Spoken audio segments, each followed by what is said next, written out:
말씀 같이 봅니다. 말씀은 로마서 1장 16절 한 절만 보겠습니다. 로마서 1장 16절 말씀 한 절 우리 한 목소리로 같이 읽습니다. 로마서 1장 16절 한 절 한번 같이 읽습니다. 내가 복음을 부끄러워하지 않아야 하노니 이 복음은 모든 믿는 자에게 구원을 주시는 하나님의 능력이 됨이라. 먼저는 유대인에게요 그리고 헬라인에게로다. 아멘. 우리 옆 사람과 한번 이렇게 인사했으면 좋겠습니다. 기도하기 좋은 밤입니다. 한 번 더 이렇게 인사했으면 좋겠습니다. 기도가 능력입니다. 예. 여러분 혹시 이 사람에 대해서 들어보셨는지 잘 모르겠습니다. 로베르토 고이주에타라는 사람이 있습니다. 이 사람은 1981년부터 1997년까지 코카콜라의 CEO로 재직했던 사람입니다. 혹시 여러분 다이어트 콜라 아시죠? 들리는 얘기로는 다이어트 콜라가 별로 다이어트에 도움이 안 된다고 합니다. 여러분 이 다이어트 콜라를 세상에 나오게 한 사람이 바로 이 사람입니다. 원래 코카콜라라는 회사가요 굉장히 보수적인 회사예요. 잘 변하지 않는데요. 그런데 그가 회장이 되고 나서 신제품도 출시되고 또 부실했던 사업도 정리가 되었다고 합니다. 그래서 그가 회장으로 있는 동안 이 코카콜라라는 회사가 시장 가치가 40억 달러에서 1,500달러로 성장했대요. 굉장히 경영을 잘한 거죠. 사실 하지만 이 사람이 경영을 잘했기 때문에 유명해진 것은 아닙니다. 그가 정말 유명해진 이유는 따로 있습니다. 왜냐하면 그는 코카콜라에 미친 사람이었기 때문이에요. 그가 어느 정도로 미쳤냐면 그가 이런 말을 했다고 합니다. 내 혈관에는 코카콜라가 흐른다. 미쳤죠? 여러분 코카콜라가 혈관에 흐르면 되겠습니까? 그러면 죽어요. 그런데 이 사람은 자기의 혈관에는 코카콜라가 흐른다라고 코카콜라에 미쳐서 진짜 코카콜라가 몸 안에 흐르는 것처럼 콜라를 생명처럼 생각했다는 거예요. 여러분 사랑이 깊어지면 미칩니다. 미쳐야 그것을 위해서 인생을 바칠 수 있는 것이죠. 로마서는 예수에 미친 사람 바로 바울이 쓴 책입니다. 그러니 어쩌면 로마서를 읽을 때 우리가 좀 잘 이해가 안 될 수 있어요. 왜냐하면 로마서는요 맨정신으로 읽을 수 없는 책이기 때문이에요. 맨정신으로는 이해할 수 없는 책이 로마서입니다. 어떤 점이 그럴까요? 우리 2주 전에 같이 우리 로마로 가고 싶어하는 바울의 이야기를 같이 봤습니다. 여러분 로마로 가고 싶어하는 바울의 모습이 어땠습니까? 정신이 나간 사람 같지 않았습니까? 바울은 계속 기도해요. 하나님, 내가 로마로 갈 수 있는 좋은 길을 열어주세요. 그래서 바울은 로마로 갔습니까? 네, 갔어요. 그것이 좋은 길이었나요? 기억 다 나시죠? 좋은 길이 아니었어요. 어떤 길이었습니까? 죄수의 신분으로 결박돼서 끌려갑니다. 좋은 길을 구했는데 열린 길은 죽음의 길, 고난의 길이 열렸더라는 것이에요. 장래가 촉망받던 사람이었는데, 성공이 보장된, 미래가 보장된 사람이었는데 그거 다 뒤로 하고 예수 복음을 위해서 살겠다라고 자신의 인생을 드렸는데 하나님이 그를 위해서 예비해 놓으신 길은 죽음의 길, 절망의 길, 고통의 길을 하나님께서 그에게 열어놓으셨다라는 거예요. 그럼 하나님이 바울의 뒤통수를 친 건가요? 바울이 하나님께 속은 겁니까? 또 그렇다고 말할 수는 없어요. 왜냐하면 문제는 그렇게 될 줄 바울이 알고 있었기 때문이에요. 바울은 잘 알고 있었어요. 자기가 로마로 가면 죽게 된다는 거. 자기가 로마로 올라가면 결국은 그 길이 환난의 길이 되고 결국은 자신은 그곳에 감옥에 갇힐 것이고 결국 그러다가 자신은 죽게 될 것이라는 거 바울은 알고 있었어요. 심지어는요 그는 얼마든지 그 길을 피할 수 있었습니다. 도망칠 수 있었어요. 선택하지 않아도 됐습니다. 그런데 그는 그 길을 선택해요. 피할 수 있음에도 선택합니다. 그는 그러니 제정신이 아닌 사람 같습니다. 제정신이 아니니까 바울은 복음을 위해 자신의 생명을 올려드리는 거예요. 사도 바울이 그런 사람이었어요. 복음을 너무 사랑했어요. 예수님이 남긴 복음에 그는 미쳤습니다. 그래서 복음이라면 상황 판단이 안 되는 제정신이 아닌 사람처럼 행동하는 거예요. 오늘 본문에도 바울은 이렇게 말합니다. 내가 복음을 부끄러워하지 아니하노니. 여러분, 복음에 미친 바울은 복음을 부끄러워하지 않는다라고 말을 해요. 아니, 그런데 왜 갑자기 복음을 부끄러워하지 않는다는 말을 하는 것일까요? 왜 갑자기 대뜸 나는 복음을 부끄러워하지 않는다라고 말을 하는 것일까요? 여러분, 바울이 나는 복음을 부끄러워하지 않는다라는 말에는 어떤 의미가 포함되어 있을까요? 그 말에는요, 복음을 부끄러워하는 사람이 있다는 이야기입니다. 내가 복음을 부끄러워하지 않다라고 말하는 데는 누군가에게는 복음은 부끄러운 것이 되었다라는 이야기예요. 아니, 정직하게 말하면 제정신이면 당시에는 복음이 부끄러워야 정상입니다. 정상인 것이죠. 왜입니까? 여러분, 복음이 뭐죠? 복음은 한마디로 말하면 예수 그리스도의 십자가와 그의 부활입니다. 여러분, 예수 그리스도의 십자가와 부활이 여러분 제정신이면 이게 자랑거리가 됩니까? 여러분, 십자가가, 부활이 여러분 자랑거리가 될 수 있을까요? 당시의 문화 속에서 한번 그것을 이해해 보자는 것이에요. 요즘은 십자가를 목에도 걸죠. 귀에도 겁니다. 여러분, 차에도 붙여요. 문패에도 십자가가 붙어 있습니다. 무덤에도 십자가를 붙여 놓습니다. 새겨 놓습니다. 집에도 곳곳에 십자가는 걸려 있습니다. 그럼 초대교회 성도들에게도 십자가는 목에 걸고 귀에 걸고 이곳저곳에 붙여 놓는, 여러분, 당시에도 그런 것이 십자가였을까요? 사진 한번 볼까요? 여러분, 이건 단두대입니다. 단두대 모양의 목걸이에요. 그 밑에는요, 관 모양의 귀걸이입니다. 여러분, 이것을 목에 걸고 귀에 걸고 교회에 나타나는 사람이 있으면 이 사람 어떤 사람입니까?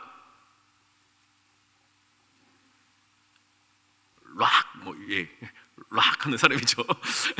락 하는 사람이거나 아니면 정신이 나간 사람일 거예요.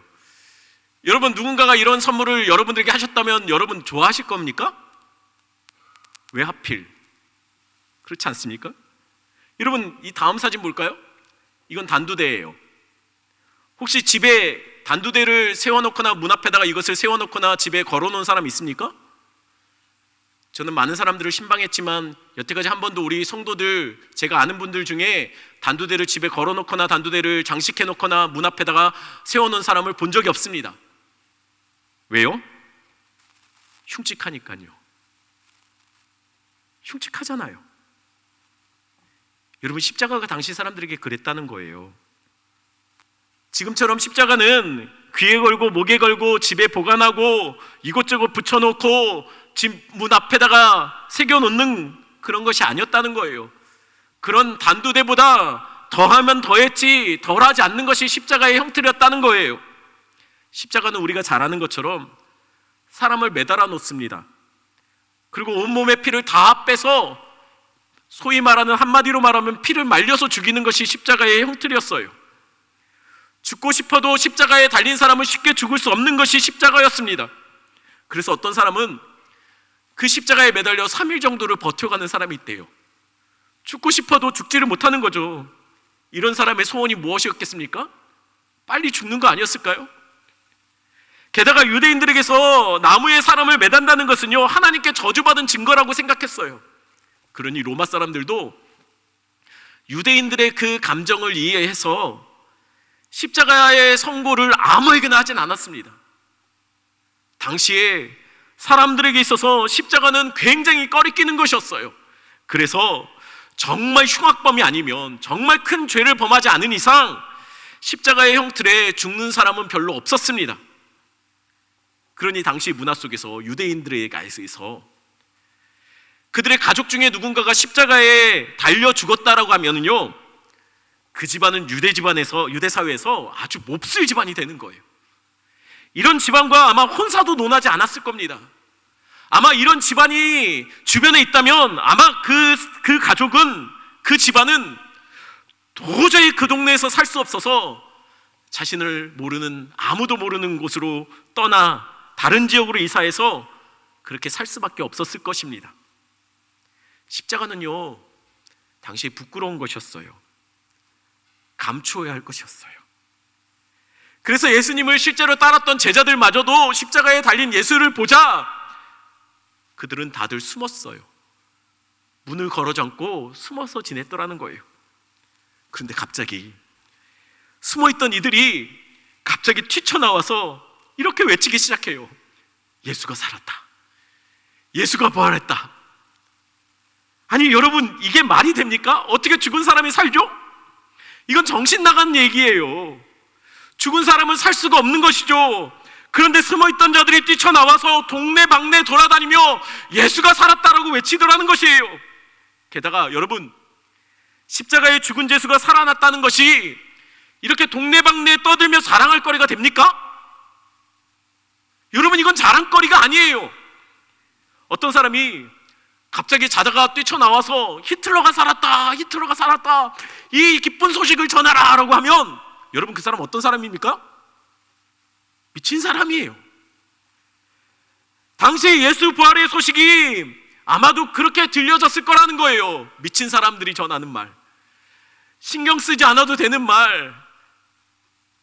그런데 바울은 오늘 본문에서 로마로 가고 싶어하는 이유를 그 십자가 부활을 로마에도 전하고 싶기 때문이라고 얘기하고 있다는 거예요. 그러니 아무리 봐도, 아무리 생각해도 바울이 제정신이 아닌 것 같아요. 아마 로마 성도들도 들으면서 이건 아니다 싶었을 겁니다. 아니 왜 로마에 와서 그 소식을 전합니까? 제가 대학생 때 미국에서 자비랑 선교사 훈련을 받을 때가 있었습니다. 제가 담당하는 캠퍼스는 LA에 있는 USC라는 그 학교였어요. 굉장히 비싼 학교, 부자들이 다니는 학교였습니다. 그곳에서 제가 일주일에 한 이틀 정도를 돌아다니면서 전도를 합니다. 근데 전도를 하다가 보니 한 한국 학생처럼 보이는, 한국 사람처럼, 딱 한국 사람이에요. 아무리 봐도 한국 사람이에요. 한국 사람처럼 보이는 학생이 있었습니다. 그래서 제가 한번 다가가서 그렇게 물었어요. 제가 영어가 시원치 않으니 미국 사람에게는 전도하는 게 자신이 없고, 뭐 어찌됐든 전도해도 늘 항상 뭐 이렇게 읽어달라고 할 정도니 마침 한국 사람 같이 보이는 사람이 있으니 일단 영어로 물었습니다. 너 한국 사람이냐? 그랬더니 그 사람이 갑자기 정색을 하며, 무슨 소리냐? 왜 내가 한국 사람 같이 생겼냐? 나 미국 사람이다. 왜 나한테 한국 사람이라고 하는 거냐? 굉장히 막 따져 묻고 막 화를 내는 거예요. 아니 이게 화낼 일입니까? 아니면 아닌 거지. 근데 마침 제가 이렇게 막 하고 있는데 난처한 상황에서 마침 같은 이제 CCC에서 훈련받고 있던 그 학교에 다니는 한 유학생이 지나가는 거예요. 그러면서 저한테 물어보는 거죠. 형, 여기 웬일이에요? 저 사람하고 무슨 말을 하는 거예요? 물어보길래 제가 나는 그냥 한국 사람처럼 생겼길래 한국 사람이냐고 물었는데 나한테 막 엄청 화를 내면서 자기가 왜 한국 사람이냐고 묻네? 그러자 그 친구가 웃으면서 저한테 이렇게 말했어요. 형, 제 한국 사람 맞아요. 그래서 제가 너무 황당해서 그러면 왜 한국 사람이라고 말을 못해? 왜 한국 사람이 한국 사람이라고 말을 못해? 그랬더니 그 친구가 저한테 이렇게 말하는 거예요. 자기는 한국 사람인 것이 싫은 거죠. 미국 시민권을 가졌으니 자기는 미국 사람이라고 생각하는 거예요. 한국 사람이 아니라 미국 사람이라는 것이죠. 여러분, 한국인 2세들 중에는요, 한국 사람이라는 게, 한국의 인종을 가졌다는 게 한국 사람의 민족이라는 것이 굉장히 감추고 부끄러운 사람이 있어요.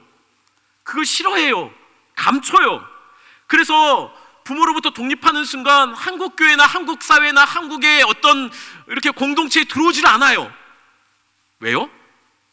미국에서 한국 사람들은요, 영어 못하는 사람, 주로 미국 사람들이 하기 힘들어하고 싫어하는 일들을 도맡아 하는 사람, 미국의 주류 사회에 못 들어가는 비주류에 늘 남는 사람, 아주 독특하게 자기들끼리만 모여서 살고 굉장히 문화적으로 폐쇄성을 갖고 있는, 김치를 포기할 수 없는, 스테이크보다 김치를 더 좋아하는, 이해할 수 없는 이방 민족, 그게 미국에 살고 있는 한국 사람에 대한 인식이라는 것이죠. 그래서 2세들 중에는 한국 사람이지만 자기를 미국 사람으로 알고 미국 사람처럼 여기길 원하는 사람이 있었어요. 바울이 나는 복음을 부끄러워하지 않는다라고 말합니다.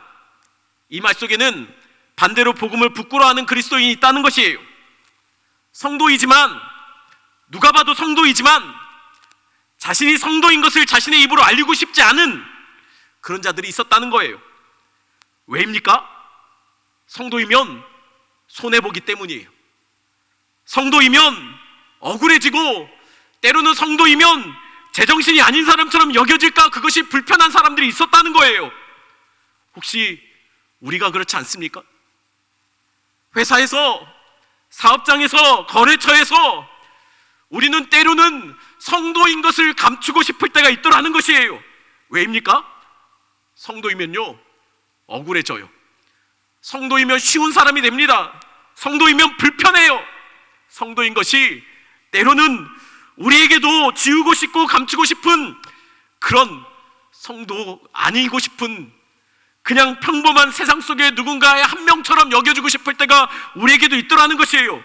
여러분, 로마에서 유대인으로서, 기독교인으로서 산다는 것이 그랬습니다.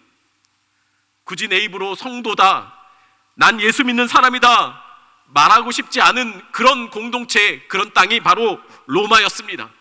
지금처럼 말입니다. 그렇게 말하는 순간 로마에서는 이상한 사람 취급받아요. 정신 나간 사람 취급받아요. 로마에서 성도로 사는 것은 영 불편해요. 못하는 것이 많아요. 손해볼 것들이 많습니다. 그러니 로마에서 성도로 사는 사람들은 굳이 세상에 묻지 않으면, 아니 물어도 굳이 내가 성도인 것으로 그렇게 세상 사람들에게 알리고 싶지 않았을 거라는 거예요. 왜요? 복음이 부끄럽거든요. 복음이 나를 억울하게 만들거든요. 맞습니다. 여러분, 성도로서 세상을 살아가면은요, 불편합니다. 그리고 때로는 복음은 감추고 싶은 만큼 우리를 비참하게 만들기도 합니다. 그럼에도 바울은 이렇게 말하는 것이죠. 내가 복음을 부끄러워하지 않는다. 내가 복음을 부끄러워하지 않는다. 왜요? 16절에 이렇게 말합니다. 이 복음은 모든 믿는 자에게 구원을 주시는 하나님의 능력이 됨이라. 먼저는 유대인에게요, 그리고 헬라인에게로다. 왜 복음을 그는 자랑합니까? 복음이 모든 믿는 자에게 구원을 주시는 하나님의 능력이 되기 때문이에요. 그 능력이 나를 변화시켰고, 헬라인이든 유대인이든 그를 붙잡고 그를 믿는 모든 사람을, 감히 구원을 상상할 수 없는 자들, 죄밖에 모르는 자들을 그럼에도 불구하고 구원으로 인도하는 능력이 그 복음 안에 있기 때문입니다. 여기서 능력은 헬라어로 두나미스라고 합니다. 이 두나미스에서 다이나마이트가 나와요. 다이나마이트의 어원이 이 두나미스에서 나옵니다. 여러분, 다이나마이트는 모든 것을 파괴하고 모든 것을 부숴내는 능력이 있죠. 그래서 두나미스에서 이름이 붙여지는 겁니다. 그럼 인류 역사상 가장 강력한 두나미스는 무엇이었을까요? 인류가 만들어낸 가장 능력 있는 다이나마이트와 같은 것은 무엇이 있었을까요? 그건 아마도 핵일 거예요. 핵폭탄. 인류가 만들어낸 가장 강력한 무서운 힘을 가진 그 두나미스는 아마 핵이 맞을 겁니다. 왜냐하면 핵이 떨어지면 그곳의 모든 것은 파괴되고 어떠한 강력도 부숴버리고 절망과 죽음의 공포로 모든 것을 삽시간에 다 무너뜨리는 것이 핵이기 때문입니다. 그래서 핵을 가진 나라를 함부로 못하는 것이죠. 사람들은 누군가를 압도하는 힘을 두나미스라고 말합니다. 다른 사람들이 함부로 할 수 없는 그런 능력이 있다라고 말하죠. 그렇다면 로마는 당시에 가장 강력한 힘을 가진 나라가 맞습니다. 모든 나라는 로마 앞에서 파괴되었어요. 로마에 의해서 정복되었습니다. 로마와 대적한 모든 나라들은 그들은 절망했고 수많은 사람들이 죽음을 경험하게 되었습니다. 로마 군대가 지나가면 그곳엔 슬픔이 있고 절망이 있고 파괴가 있고 무너짐이 있고 죽음이 있었습니다. 그중 하나가 유다입니다. 유다도 로마 앞에 무너졌습니다. 로마의 강력한 힘 앞에 굴복당했습니다. 많은 사람이 피 흘렸습니다. 로마는요, 유다를 민족 취급도 안 했을 거예요. 별로 신경도 쓰지 않았을 거예요. 하찮은 나라 여겼을 겁니다. 그런데 그 유다 중에서도 가장 흉악한 죄인처럼 힘없이 십자가에 매달린 자가 바로 예수라는 거예요.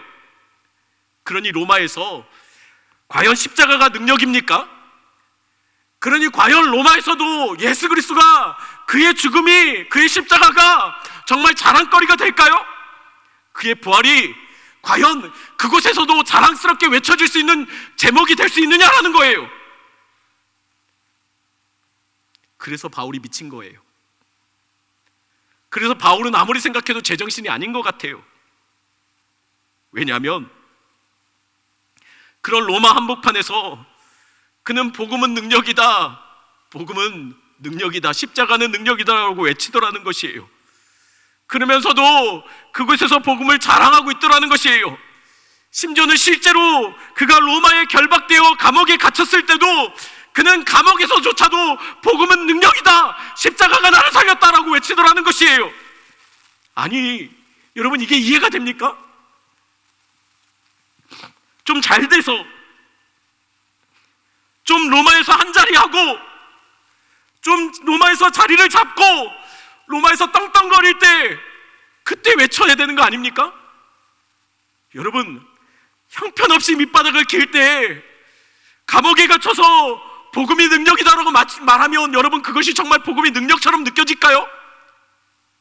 오히려 복음이 능력이 아닌 증거가 감옥에서 외칠 때 너무 분명하게 드러나는 거 아닙니까? 오히려 감옥에 갇힌 자라면 복음을 외치는 것은 부끄러운 겁니다. 자랑할 일이 아니라는 것이에요. 나보다 더 잘 나가는 가족들 앞에서 내가 성도인 것은 부끄러울 때가 있지 않습니까? 매일매일 나는 하루하루 벌어 먹고 사는데 급급한데 세상에서 떵떵거리는 사람들 앞에서 전도지를 전하는 것이 그것이 여러분 능력처럼 느껴집니까? 과연 그때도 복음이 능력일까요? 그럼에도 바울은 감옥에서조차도 복음은 능력이라고 외칩니다. 그러니 바울이 제정신이 아닌 것처럼 느껴지더라는 거예요. 바울은 이전에는 이러지 않았습니다. 그도 이전에는 세상이 그를 제정신이라고 생각할 때는 그는 예수쟁이들을 보며 제정신이 아닌 자들로, 그리고 아무리 생각해도 유대의 부끄러움밖에는 줄 수 없는 자들로 생각했던 그도 그런 때가 있었습니다. 그래서 바울은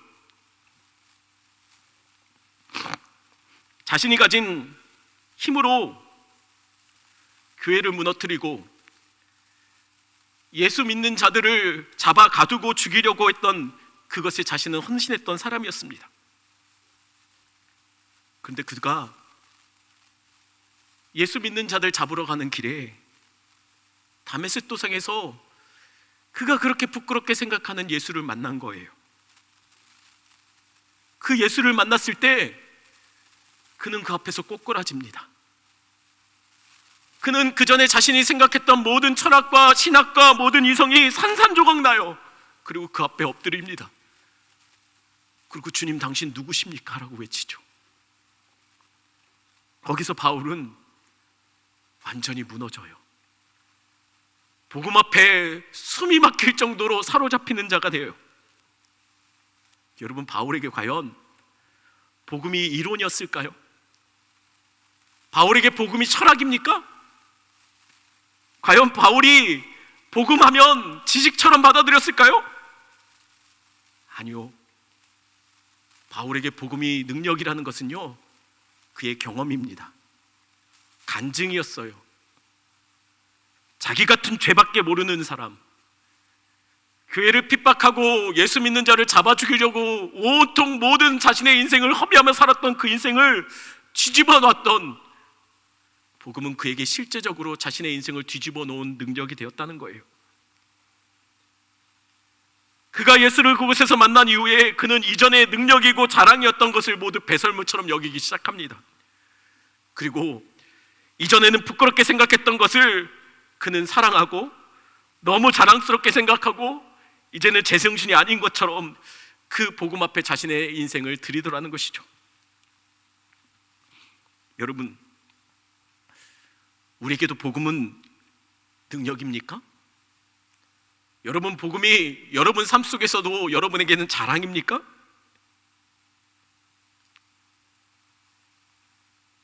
그 복음이 바울을 뒤집어 놨습니다. 복음이 제정신이라 믿었던 바울을 제정신이 아니게 만든 겁니다. 복음이 그렇게 했습니다.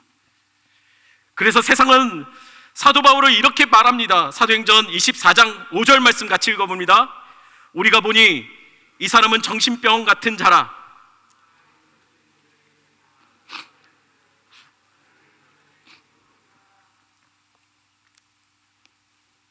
세상이 바울이 이렇게 말해요. 바이러스 같은 존재. 세상에 역병 같은 존재. 세상을 어지럽히는 제정신이 아닌 자.